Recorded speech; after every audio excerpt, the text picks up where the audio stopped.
In the middle of the night, my boss got a fever and asked me to bring her medicine. I ran all over town to every 24-hour pharmacy, but could only find fever suppositories. Whatever. Saving her came first. As I watched my disheveled boss lying in my arms, with the mercury thermometer reading 42 degrees Celsius, I shoved the suppository, and without hesitation, that hurts. My boss's beautiful face turned crimson. She turned her face away like a shy newlywed, clutching the corner of the blanket tightly. My boss had finally come down with a fever. As one of the first employees to recover and return to work, I naturally took on the task of delivering medicine to her home. After visiting 3 pharmacies, I snagged the last box of fever medicine, plus some traditional Chinese medicines. I knocked on my boss's front door. It took nearly 10 minutes before it opened. The moment it did, I saw the rosy patches on my boss's lovely face. Unable to meet her eyes, I handed over the paper bag. Boss, the fever medicine, thermometer, and antigen test are all inside. Take care of yourself. I hope you recover soon. My boss looked at me, her face red. She hesitated and did not take the bag. So slow to react. Did the fever fry your brain? I set the bag by the door and had just stood up when she went limp and collapsed into me. I caught her quickly. Thank goodness she did not fall. Thankfully, she had not passed out. She used her little hand to brace herself against me as she stood, then staggered a few steps and steadied herself on the doorframe. Only then did she squint and focus on me. Her cracked lips parted, producing a sharp, croaking rasp. She touched her throat, hardly believing that sound had come from her. Once she recovers, she will not have me silenced, right? My task was done.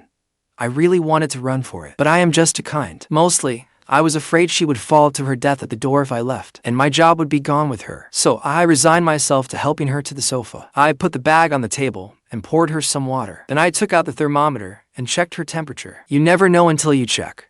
Holy crap, 42 degrees Celsius. Incredible. That is my boss for you. Even her fever is 2 degrees higher than everyone else's. My boss was weak all over. After drinking the water I poured, she slid crookedly down the back of the sofa. There was little point in her even wearing those pajamas. Her robe-like top was held together by a single tie. Now the neckline had fallen wide open, and the rumpled hem revealed her slim, toned waist. I stole several glances at her half-exposed, gorgeous figure, silently swallowing hard. If she stayed exposed like this, and caught a chill, would that not make things even worse? I could not help reaching out, carefully straightening her pajamas. My fingers inevitably brushed her skin by accident. She curled up slightly and slowly opened her eyes. I yanked my hand back as if shocked and scratched my head. Boss, this is pretty serious. You are burning hot to the touch, oh damn. That beauty is scorching my tongue. I cannot even get my words out. No, I mean you are so feverish. You are red as a giant flower. My boss lay limp on the sofa, her eyes half closed. She stared at me speechlessly, then raised a hand to signal that I should stop talking. I stood beside her awkwardly. How about I stay until you have taken your medicine? She sat up holding her forehead and opened her mouth to speak. It came out like duck-like quacks. My shoulders shook as I fought not to laugh. When my boss shot me a murderous glare, I pursed my lips. She really has no idea how to appreciate kindness. I tried to leave the medicine and run, but she caught my wrist. The hand gripping my wrist was burning hot, but it had little strength. Her fingers only loosely held me. I looked up at my boss. The ice-cold beauty she always wore had finally melted away. Well, she was practically cooked through. She swallowed, her lips so dry they were peeling. Even her eyes were reddened by the fever. With difficulty, she rasped out a few words. I could barely make them out. Please take care of me. I had wanted to refuse. I was not her assistant. Then I remembered that her assistant and driver had both caught COVID with her. She had no one around her to help. Then another thought struck me. Was this not the perfect chance to prove myself and earn some favor? Once my boss considered the life-saving bond we had forged, I would not dare hope for a promotion or raise. But moving me to an easier position would take only a word from her. Thinking I would no longer have to work myself to the bone, I immediately took her hand and supported her. Thumping my chest, I said, "Then I will not let you down. I will care for you until you recover." And then I regretted that decision. I crouched beside the coffee table, staring at the medicine in my hand for ages, my expression grim. Oh no, I was screwed. I had bought acetaminophen suppositories, and there was no other fever medicine left in any pharmacy. Suppositories were still better than no medicine, right? I turned toward my innocent, unsuspecting boss. She was looking at me in confusion. I tried to explain. The way to use this medicine was to insert it into the rectum. For a moment, the color seemed to drain from my boss's red cheeks. In the end, she sighed. Frowning, she took the medicine and unsteadily headed for the bathroom. I called after her. Need any help? My boss froze, gripping the doorframe. Without looking back, she croaked twice. I could vaguely tell she was saying no. Come on. What was there to be embarrassed about? I was her caregiver now. No need to be shy around a caregiver. While she wasn't there, I went into her enormous, dizzyingly grand kitchen. There were no lemons to be found, but luckily, the seasoning section had scallions, ginger, and brown sugar. I chopped scallions and sliced ginger, then added to chunks of brown sugar. I boiled a pot of scallion, ginger, and brown sugar tea. It was great for bringing down fevers and making you sweat. Whenever I had a fever, my dad would make me drink a whole pot, and I would start sweating in no time. By the time the tea was ready, my boss had come out of the bathroom. Her legs were stiff, and she walked with the arm and leg on each side moving together, looking more than a little unnatural. I am nothing if not perceptive. I immediately went over to support her. I hauled her straight to the bed. When I dropped her onto it, she let out a muffled groan, but her body ached too badly for her to resist, so she could only let me handle her. So I held her close, and she gulped down to large bowls of scallion, ginger, and brown sugar tea. My boss hated scallions, ginger, and cilantro more than anything. Whenever we ate out, she had her assistant tell them not to add those seasonings. I had eaten out with her a few times, and every time, I could not help sympathizing with the helpless chefs. After forcing down those two big bowls of tea, I did not know whether my boss felt any better, but this wage slave was in heaven. It felt like sweet revenge. My boss tried to resist several times while drinking the tea, but every attempt failed. In the end, she collapsed weakly into my arms, weakly pushing the bowl away. The ginger tea really worked. After the bowls, it immediately soothed her throat. Her voice improved, though it was still a little hoarse. It sounded soft and weak as she said, "It is too much.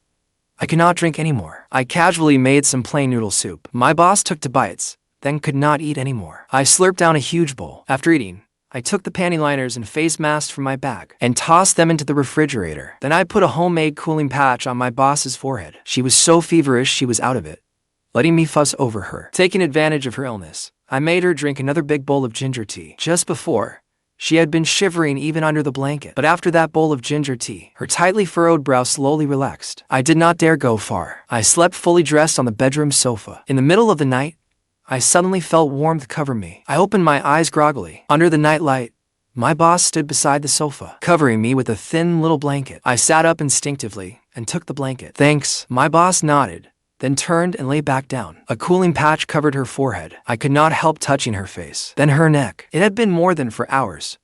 Why had her fever not gone down? I dug out the suppository instructions and read them. The suppositories should work well. Maybe I should put in another one. My boss looked unhappy and shook her head. She lay silently beneath the covers. Rubbing my hands, I said, "At this rate, your fever will cook your brain." My boss lay powerless and limp in bed, yet she still used all her strength to push away my hand holding the suppository. I tugged at the corner of her blanket.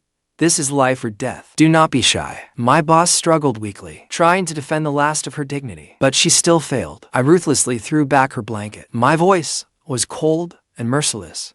"It is fine. It will be over in a second." 10 minutes later, my boss was wrapped in her blanket, staring lifelessly at the ceiling, like a delicate flower cruelly trampled. I sat beside the bed with hot water.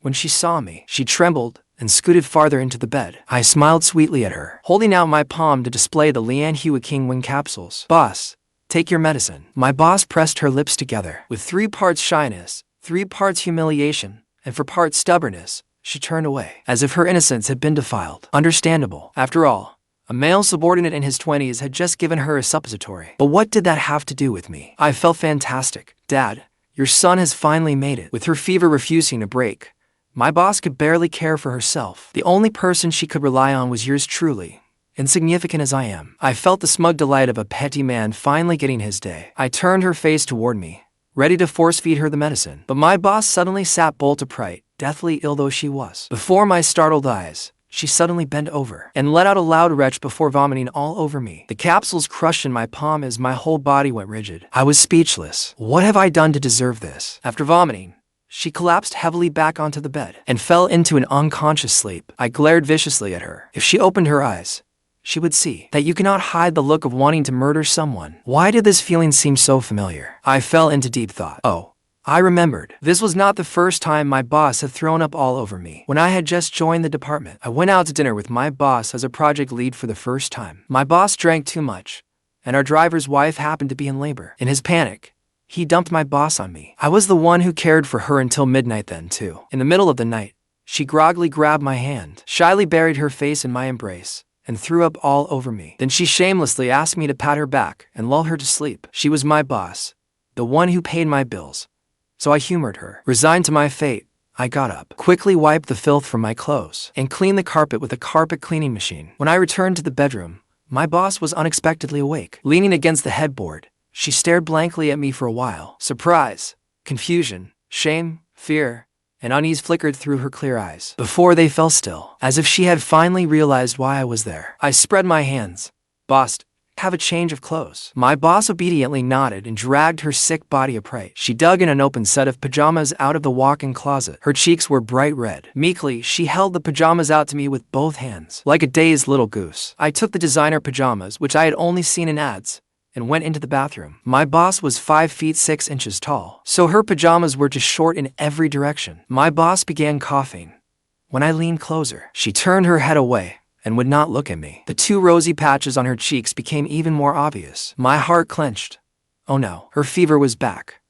What a handful. I sighed and resignedly helped her back to bed. Sitting before her, I raised a hand to touch her neck, but her eyes avoided mine, drifting elsewhere. Was I really that hard to look at? Mercilessly, I cupped her face and turned her head so she had to look right at me. Well, her face turned even redder. I stroked her little face with my palm. It was hot, soft, smooth, and tender, perfect for warming my hand. Unable to resist, I gave her cheek to more playful pinches, my lashes lowering. I met her fever-hazed eyes, still frighteningly bright. Guiltily, I pulled my hand back and shoved her back beneath the covers. I tucked in the blanket, sweated out. Her gaze followed me. The dim yellow nightlight fell across her profile, like a layer of gold poured over a sculpture. Her crimson lips parted slightly, looking soft and dewy. I swallowed.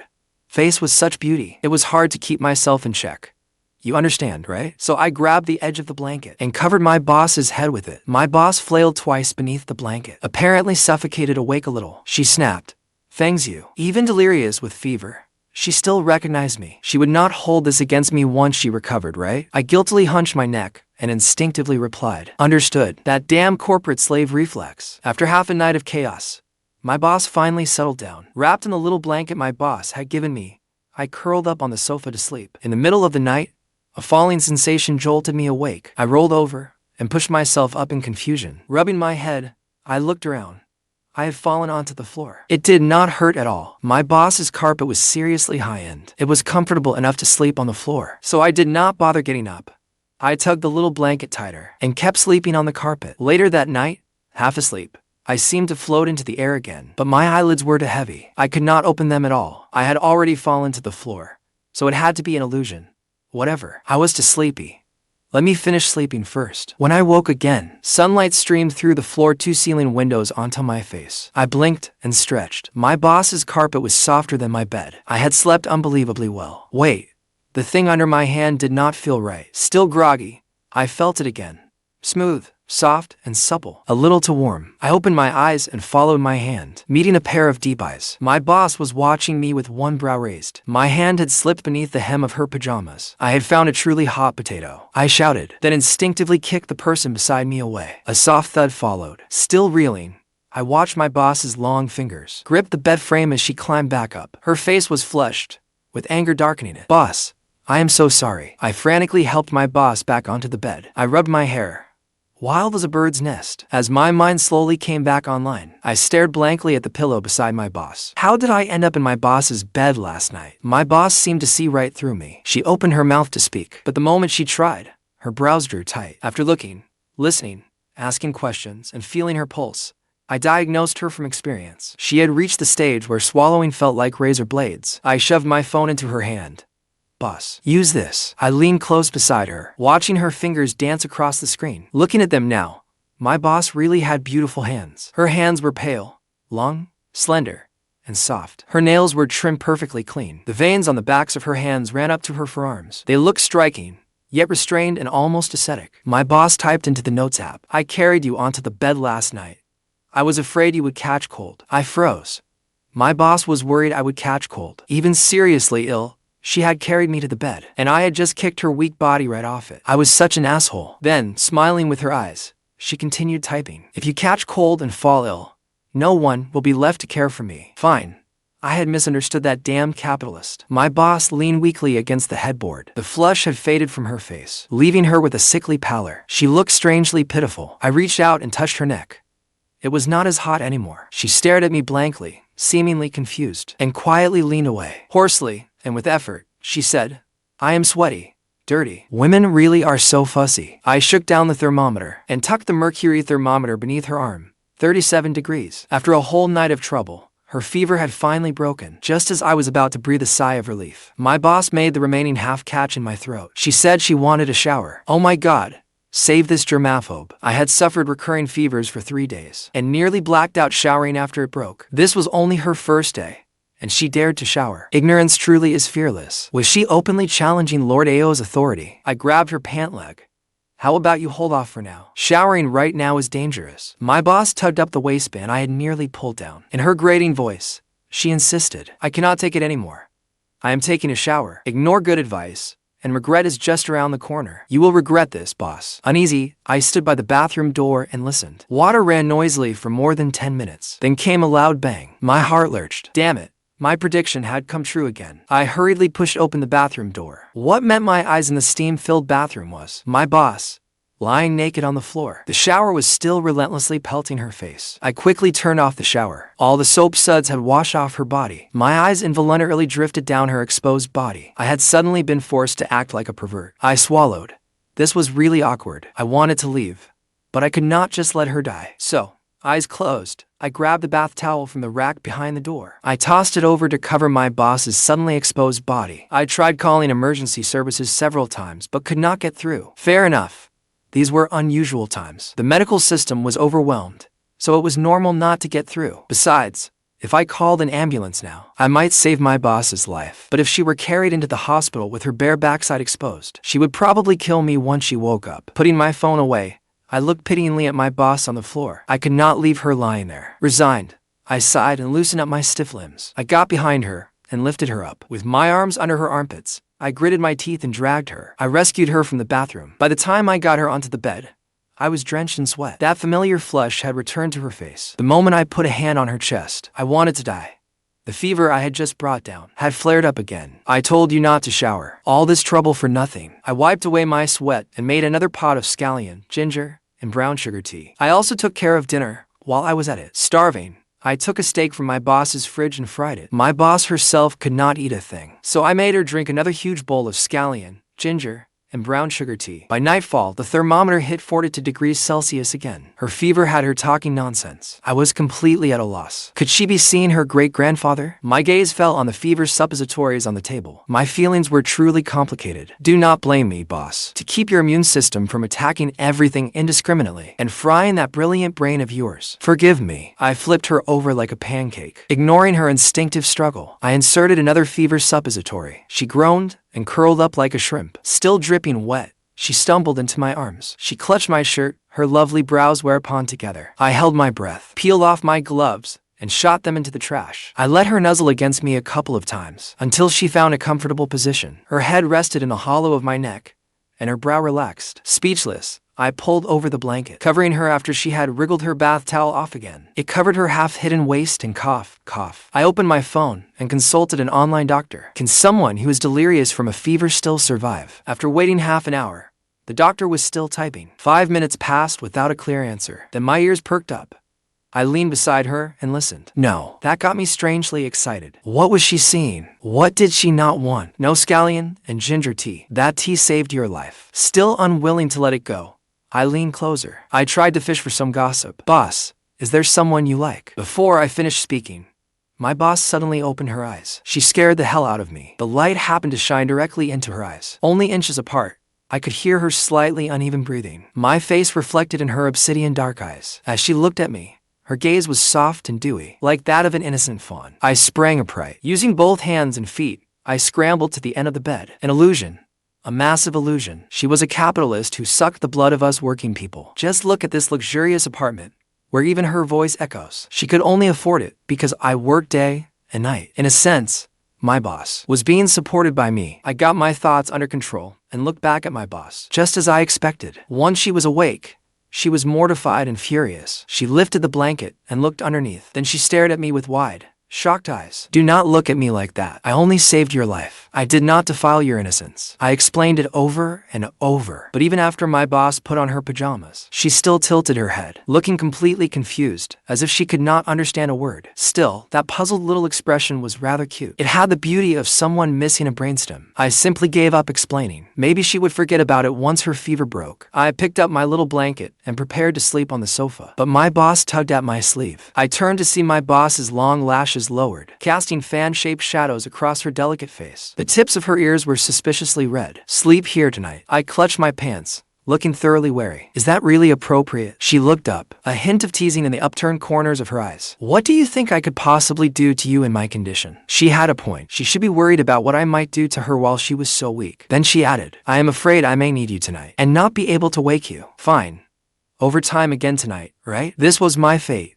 I understood. I hugged my little blanket and slept at the very edge of the 2-meter wide bed. My boss tugged my sleeve and muttered, I want to sleep on the outside, so it is easier to get to the bathroom. I smoothly rolled over to the other side of the bed. Silence fell behind me as I silently grumbled. Even fever-brained, she was still so demanding. I never expected my boss's fever to make her start trying to set me up. In the middle of the night, she took my hand and pulled it beneath her blanket. I jolted awake in fright. I saw her place my hand over her chest. Her fever had cracked her lips again as she murmured, so hot. She was delirious with fever and using my hand to cool herself down. No matter how thick-skinned I was, my face still turned red. My hand rested awkwardly over her full chest. It was scorching, like a branding iron. The tip of my little finger accidentally brushed a small, hard point. My boss's body trembled faintly. Then she gave a soft whimper and curled up, burying her head in my arms. Her soft, fluffy head trembled slightly, like a frightened little animal. My heart instantly softened. I could not help stroking her head twice. Then I pulled her up again and forced her to gulp down a huge bowl of scallion,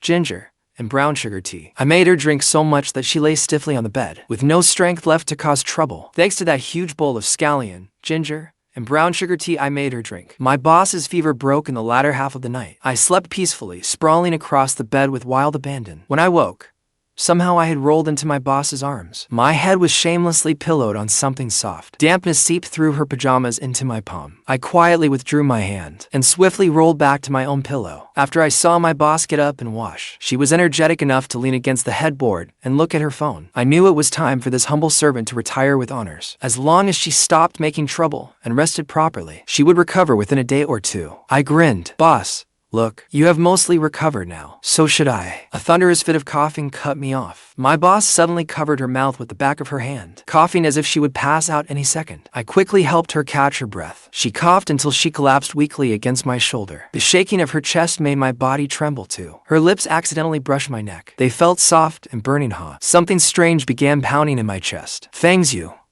What are you thinking? She is a patient. I gently patted my boss's back. She was so delicate, like a fragile flower. It stirred my pity for this capitalist. I soothed her for a long time before the coughing finally stopped. My boss visibly looked even weaker. She slumped exhausted against the headboard, her expression frosty and her voice low and hoarse. Go.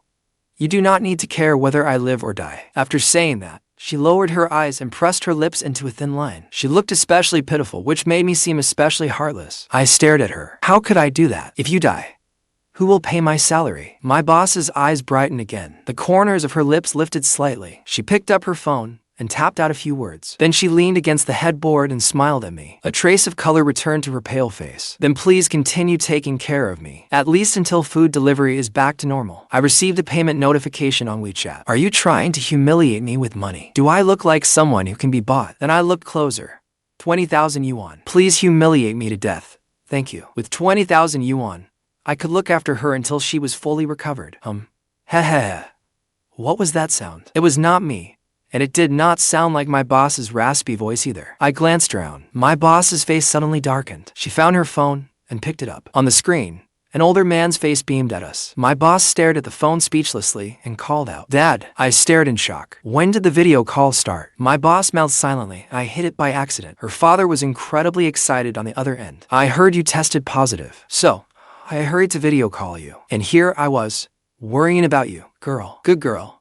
I never expected you to have someone taking care of you. Uncle, I can see you blinking like crazy. All right. Hand the phone to my son-in-law. I have not met him yet. My head filled with question marks. Son-in-law. My boss pressed a hand to her forehead in exasperation. Stop talking nonsense.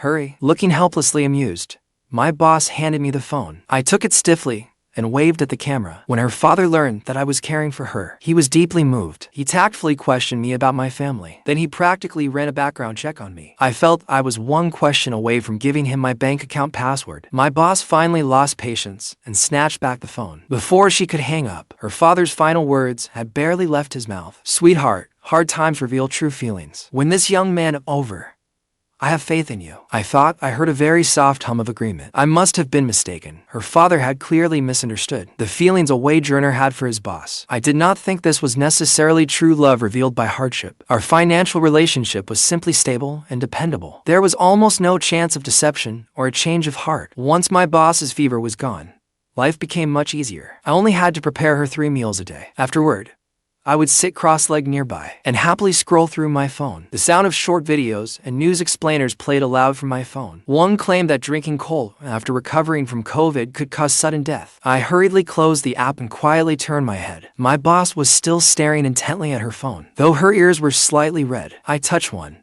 It was rather hot. I handed her the thermometer, and she obediently took it. She checked her temperature. Once I confirmed she had no fever, I breathed a sigh of relief. 3 more days passed, and food delivery was back online. It was just a little slow. I replaced the coffee in my boss's hand with ginger water and warned her sternly. Drinking coffee now could easily cause myocarditis. My boss obediently accepted the ginger water and took a large gulp. Considering how much she normally hated scallions and ginger, she must still have been in the stage of losing her sense of taste. I cautiously tested the waters. "You do not need looking after anymore. Food delivery is working again, and I have not been home in ages." My boss's thumb stopped moving across her phone. She did not even spare me a glance. She merely answered with a quiet hum. This old servant had finally retired. A week later, after clocking in with the breakfast I had brought from my co-worker Li Shin, luckily, I spotted the familiar glossy black Bentley outside the company. My boss sat inside. Half the car window hid her sharply defined jaw. Sunlight slid over her high, straight nose and fell into her sharp, deep-set eyes. Those eyes had once drawn me in with their warm, liquid gaze. Perhaps I had only imagined it. As the window rose, she vanished completely from my sight. The hand I had raised to wave froze and slowly dropped. In only a few days, the woman who had once lain so softly in my arms had suddenly become distant, as if she were a completely different person. I felt miserable. The disappointment weighed so heavily on me that I could barely eat. I looked closely at the soy milk and steamed buns in my hands. I wondered whether she had eaten breakfast. When I realized what I was thinking, I wanted to slap myself. I was truly born to be a servant, drinking tea on soy milk, while worrying whether my billionaire master had eaten breakfast. I threw myself back into the grueling 9 to 9, 6 days a week grind. For some reason, work had become even busier lately. Every day, I slammed files onto my desk and declared, "I cannot do this job for one more day." Then, a moment later, I bent down to pick them up and muttered, "Making money is what matters. Making money is what matters." Nothing else in my life changed. The only difference was that my boss, whom I once saw fewer than twice a month, had recently started appearing everywhere. But every time, her face was cold as ice. I could feel the stifling distance between us from far away. I noticed several times that she pretended not to see me when she clearly had. Her petite figure passed through the office area, her too long, straight legs drawing attention. Li Shin came over beside me, her eyes sparkling. "Our boss is so stunning. She looks like she walked straight out of a comic book. I wonder who will be lucky enough to win her." I watched my boss's retreating figure and pursed my lips bitterly. As I went to the water cooler, I muttered under my breath. Halfway through my sentence, my boss's silhouette suddenly tilted. It looked as though she had twisted her ankle. My boss pretended not to know me every day. How was I supposed to bring up a transfer? Was I really going to slave away in this terrible position until retirement? To preserve my lifespan, I intercepted my boss along her usual route. "Boss, have you eaten?" Something shifted in my boss's eyes. A strange smile suddenly touched her face. "Are we close? We slept in the same bed. You tell me whether we are close. I personally put a fever suppository in you. Are we close or not? I have seen every inch of you. You tell me whether we are close." But how could I possibly say that out loud? Anger surged through me, so I could only ask her in return, "If we are not close, are you backing out now?" I personally. Her face went pale as she covered my mouth and whispered, "Shut up." I blinked innocently. "Why were you getting so worked up?" "I was going to say that I had personally saved your life." "What? Am I not allowed to say that?" My boss dragged me into her office and kicked the door shut. Only then did she let go and brush the wrinkles from her skirt. She asked with an unreadable expression, "What exactly do you want?" I did not hold back. "I want a transfer." My boss raised an eyebrow. "Oh, Any requirements? I thought I saw a trace of anticipation on her face. I said, I really cannot take it anymore. Preferably somewhere easier and as far away as possible. The pleased look between my boss's brows vanished in an instant. Her face reverted to its usual deadpan expression. Then go back and pack your things. Your transfer notice will be in your hands soon. I happily packed my things, ready to coast and laze around. But that afternoon, I received a notification. I had been transferred to administration, right next to my boss's office. Was this not repaying kindness with hostility? There were endless administrative chores, and none of them matched my expertise. At least I no longer had to stay up late working on projects. Instead, I began spending all night making slide decks. In between, I had to learn on the spot how to arrange fruit platters and make latte art. After 2 days, I could not take it anymore. I stormed into my boss's office with a thermos in hand. I slammed the thermos onto her desk. My boss looked up from her documents. She raised an eyebrow at me, amusement hidden in her eyes. She took the thermos. The moment she opened the lid, her brows furrowed. Her expression changed dramatically. With my hands behind my back, I said respectfully, Scallion, ginger, and brown sugar tea. Your miracle cure. Surely you have not forgotten. My boss silently put the lid back on. Apparently, her sense of taste had returned. I added the universal question, Boss, have you eaten? This time, she leaned back in her chair and answered calmly, No. I checked my watch. It was 3 o'clock. You have not had lunch? She nodded. I did not eat breakfast or lunch. I was actually a little angry and more worked up than I should have been. There was a long recovery period after COVID. She needed a regular schedule and meals on time. I had worked so hard to nurse her back to health. How could she abuse her health right in front of me? I immediately ordered food delivery. The food came from a restaurant downstairs, so it arrived quickly. I opened the box meal and set it in front of her. Then I put the chopsticks in her hand. Work will never be finished. Eat first. Her eyes lowered, and for once, she seemed almost docile. She took the chopsticks and quietly began to eat. The corners of her eyes curved slightly, softening her usually stern features. She asked, Don't you have something to say to me? I said, I don't want to work in administration anymore. Why don't you transfer me back? She said, I think you're doing a great job. I'll give you a bonus. Money is useless if you don't live long enough to spend it. I thought of the half-finished slide deck and the 2 cuts I had gotten while slicing fruit. I shook my head firmly. No. I can't stay here for another minute. She set down her chopsticks and took a deep breath. Then she stared steadily at me. Is there anything else you want to say? I scratched my head. What did she want me to say? My confusion seemed to set her off. She accused me furiously. You've touched me and held me. You've seen every inch of me. Yet you don't want to take responsibility for me.